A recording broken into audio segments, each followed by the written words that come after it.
Okay, so picture this. It's 10:00 p.m. on a Sunday night. You've just spent, I don't know, the last 4 or 5 hours binge watching some series you're only halfway interested in. Or maybe you've been doom scrolling through social feeds until your thumb literally starts to cramp. You finally turn off the screen, room goes dark, and you don't feel rested. You don't feel happy. You just feel sort of hollow. The Sunday night blues, it is such a specific kind of emptiness, isn't it? That feeling where you've consumed a massive amount of content, but you've digested absolutely nothing. Exactly. And that is the central tension we are diving into today. I mean, we are living in what is arguably the golden age of entertainment. We have access to infinite worlds, games, movies, books, streams. It's all right at the tap of a glass screen. Right. But the question is, does all of that consumption actually add up to a good life? Or are we just killing time until time kills us? That is the defining question of the modern leisure economy. We are entertained more than any generation in history, but the data suggests we aren't necessarily more fulfilled. So why is that? Well, to answer that, we've pulled together a massive stack of research for this deep dive. We've got papers on behavioral psychology, studies on human well-being, leisure habits, and even some pretty heavy-hitting philosophy. And our mission today is, well, it's pretty ruthless. We want to find out if entertainment is actually a path to genuine self-fulfillment, or if it's just a shiny distraction, keeping us from doing the work that really matters. And the answer isn't a simple throw away your TV or, delete all your apps. The literature is much more nuanced than that. There's this really beautiful concept that anchors a lot of the data we're looking at today. Which one? The idea that entertainment operates as both a mirror and a window. Oh, I flagged that in the notes. I thought that was a perfect visual. It really is, isn't it? The best entertainment, it acts as a mirror, reflecting our own inner world and helping us process our reality. Think of a song that says exactly how you feel. Right. But at the same time, it opens a window to experiences completely outside our own scope, letting us see lives we'll never live. The trick, I'm guessing, is knowing when to look through the window and when to step away so you don't, fall out of it. Precisely. It's all about balance and intent. So here's our roadmap for this deep dive. We're going to unpack the psychology of why we watch and play, specifically using a framework called self-determination theory. We're going to break down the difference between hedonic and eudaimonic well-being. Don't worry. Translate the Greek. We will. We'll look at the hard line between active and passive consumption. And finally, we're going to figure out why feeling guilty about relaxing might actually be biologically harmful. Yeah. That last part about the guilt tax on our downtime is going to surprise a lot of people. It just flips the entire script on how we think about productivity. It definitely surprised me. But let's start at the foundation. Segment 1, psychology of needs. On the surface, if I turn on a movie, it's because I'm bored. I want the flashing lights to distract me. But the research says there's a much deeper engine running under the hood. Right. If you look at the literature, especially around self-determination theory or SDT, it argues that human beings have these 3 core psychological needs that must be met for us to feel fulfilled. Okay. They are autonomy, competence, and relatedness. And surprisingly, entertainment is often a shortcut to hitting all 3. Okay, let's test this. Autonomy. That makes sense in a broad way.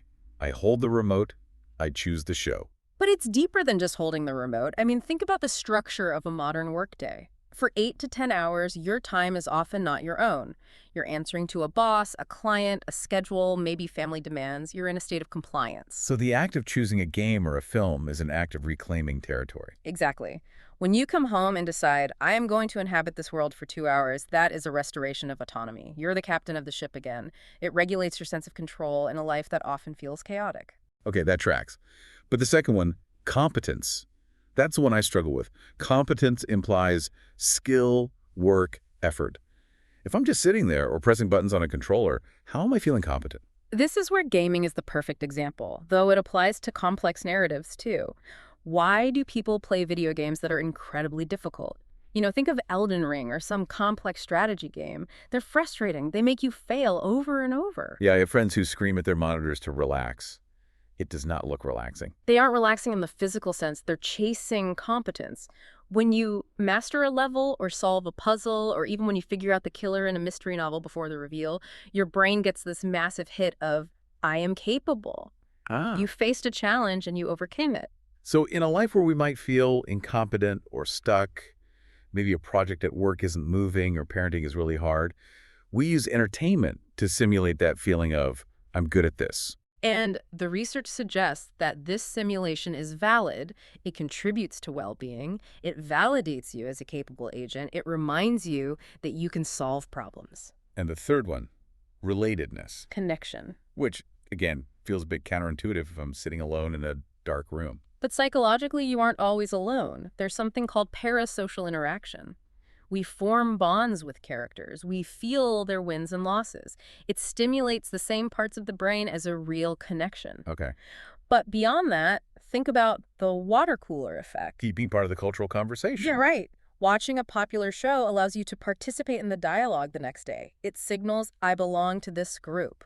We're social animals, and sharing a story is one of the oldest ways we bond. So when these three, autonomy, competence, relatedness, are firing, entertainment isn't just passing time. It's actually knitting us back together. It's fueling self-realization. But, and this is a huge but, the sources make a critical distinction about the type of well-being you're getting. And this is where we have to talk about the Greeks. This is the Greeks. Hedonic versus eudaimonic. Okay, break it down. Hedonic. Right. Hedonic well-being is exactly what it sounds like. Hedonism. It's the pursuit of pleasure and the avoidance of pain. The brain candy. The sitcom reruns. The bubble bath. It's stress relief. It makes you feel good right now. And let's be clear. The sources say this is valid, we need relief. Life is hard. But if your entire diet is hedonic, you run into the empty calorie problem. The sugar rush, but no sustenance. Exactly. Which brings us to eudaimonic. Eudaimonic well-being is about meaning. It's about self-actualization, vitality, and curiosity. So this is the documentary that makes you angry about the state of the world, or the film that leaves you staring at the ceiling for an hour, thinking about your relationship with your father. Yes. It challenges you. It expands your worldview. The key insight from our stack is that entertainment spans this entire spectrum. The problem arises when we treat it all as just fun. If you're only consuming hedonic content, you might be comforted, but you won't be fulfilled. You need the eudaimonic side to feel like you're growing. So it's about dietary balance. You can't live on candy, but sometimes you really need a Snickers bar. Exactly. And knowing which bucket you're dipping into is the first step in stopping that waste of time feeling. If you know you're watching something for pure stress relief, that's fine. If you're looking for meaning in a reality dating show, you're probably going to be disappointed. This leads us perfectly into the biggest divide in the research. If we're trying to figure out why some leisure feels restorative and some feels draining, we have to talk about the method of consumption. This is segment 2, active versus passive. This was the strongest consensus across every single paper and article we reviewed. Not all entertainment is created equal. The researchers draw a really hard line here. Okay, let's define terms, because active entertainment sounds like I need to be on a treadmill while I watch Netflix. No. Physical activity is good, but active here means cognitive participation. It requires you to put something of yourself into the experience. We're talking about hobbies, playing music, painting, creative writing, or immersive theater.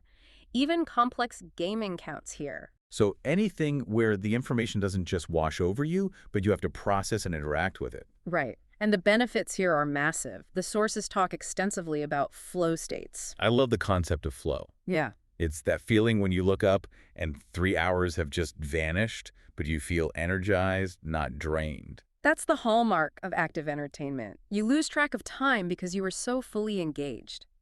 The research we looked at mentions that students involved in the arts, an active form of leisure, reported significantly better self-reflection and aesthetic development.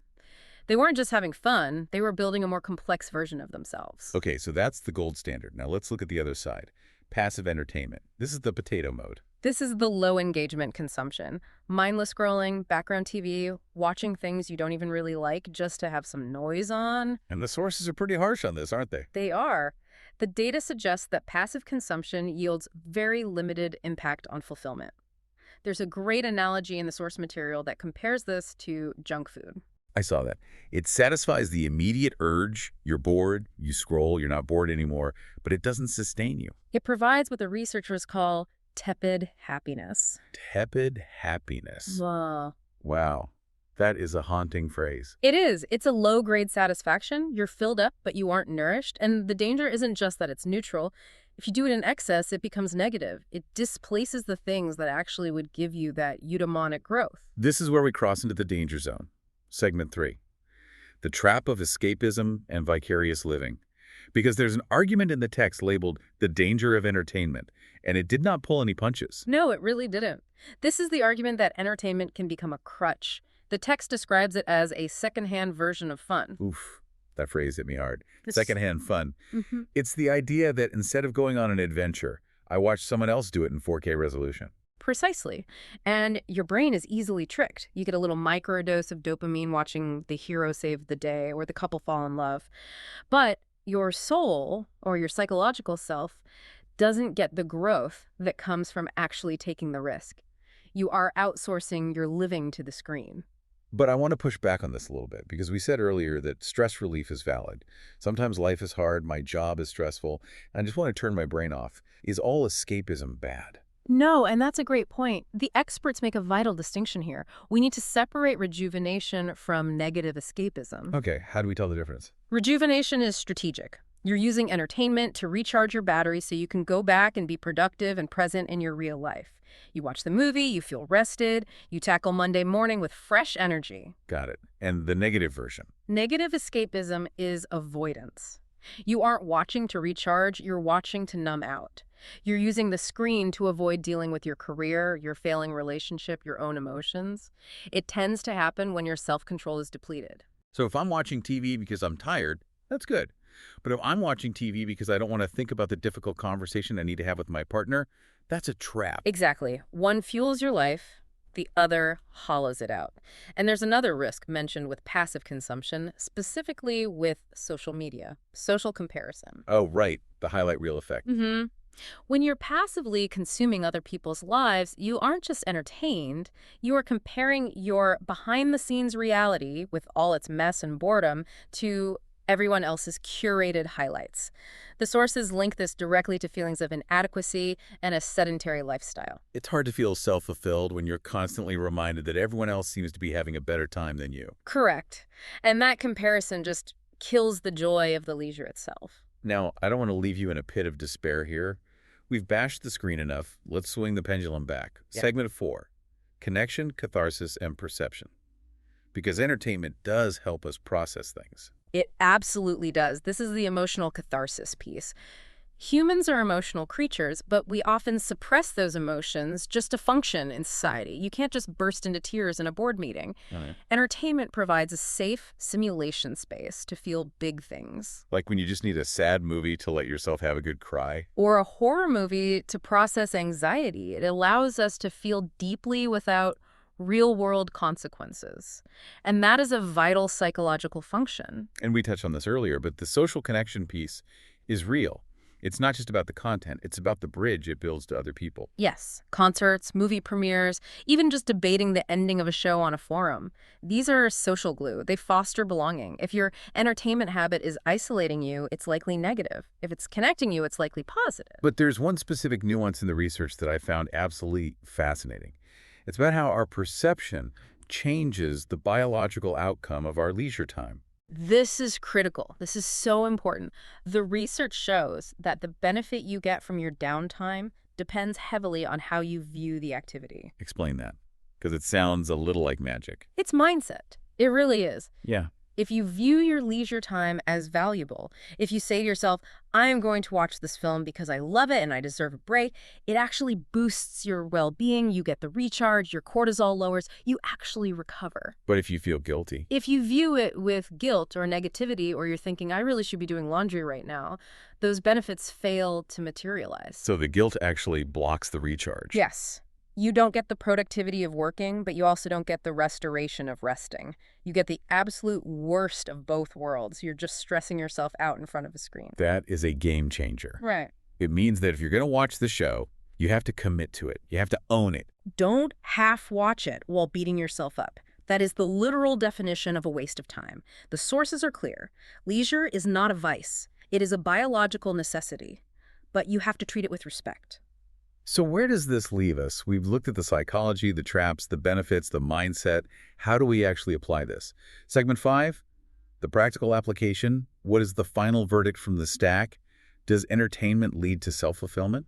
The verdict is, It can, but it is a contributor, not a cause. You cannot consume your way to a fulfilled life. So it's a side dish, not the main course. Right. The sources suggest a kind of formula for fulfillment. It requires a mix: meaningful relationships, purpose-driven activities, mastery of skills in alignment with your values. Entertainment fits into that ecosystem, but it cannot replace the other pillars. Right. If you have no purpose-driven activity in your life, Netflix cannot fill that void. It seems like the big shift we all need to make is from mindless to mindful. That is the word. Intentionality. The sources urge us to move away from default consumption, just turning something on because silence is uncomfortable, and toward intentional selection. So instead of sinking into the couch and letting the algorithm decide what I watch, I should say, I am going to watch this specific documentary because I am genuinely interested in the topic. Or I'm going to play this game because I love the challenge. It's about agency. Ask yourself about integration. How does this piece of entertainment complement my life? Does it inspire me? Does it rest me? Or is it displacing my goals? That is a tough question to ask. Is this episode of The Office keeping me from writing my book? It might be. Or that episode might be the laugh you need to decompress so you can write tomorrow. Only you know the answer, but you have to actually ask the question. It's about making sure the entertainment serves you, rather than you serving the algorithm. Beautifully put. And remember, diversity matters. Don't just stick to the hedonic stuff. Throw in some active entertainment. Pick up a hobby. Challenge your brain. So let's wrap this up. We've learned that entertainment is a tool. It's neither inherently good nor evil. It can be a catalyst for insight, a way to connect, and a mirror for our own lives. Or it can be a distraction, a junk food substitute for real experience, and a source of low-grade anxiety. The difference really lies in active engagement, moderation, and your own mindset. And I want to leave you with a final provocative thought that came out of this research stack. We talked about entertainment being a secondhand version of fun. So the question for you is this: when you sit down for your downtime tonight, are you using that time to recharge for your own firsthand adventures? Or are you letting the screen do the living for you? That really is the question to ask. Thanks for listening to this deep dive. We hope it helps you enjoy your next movie night with a little more intention and a lot less guilt. We'll see you next time.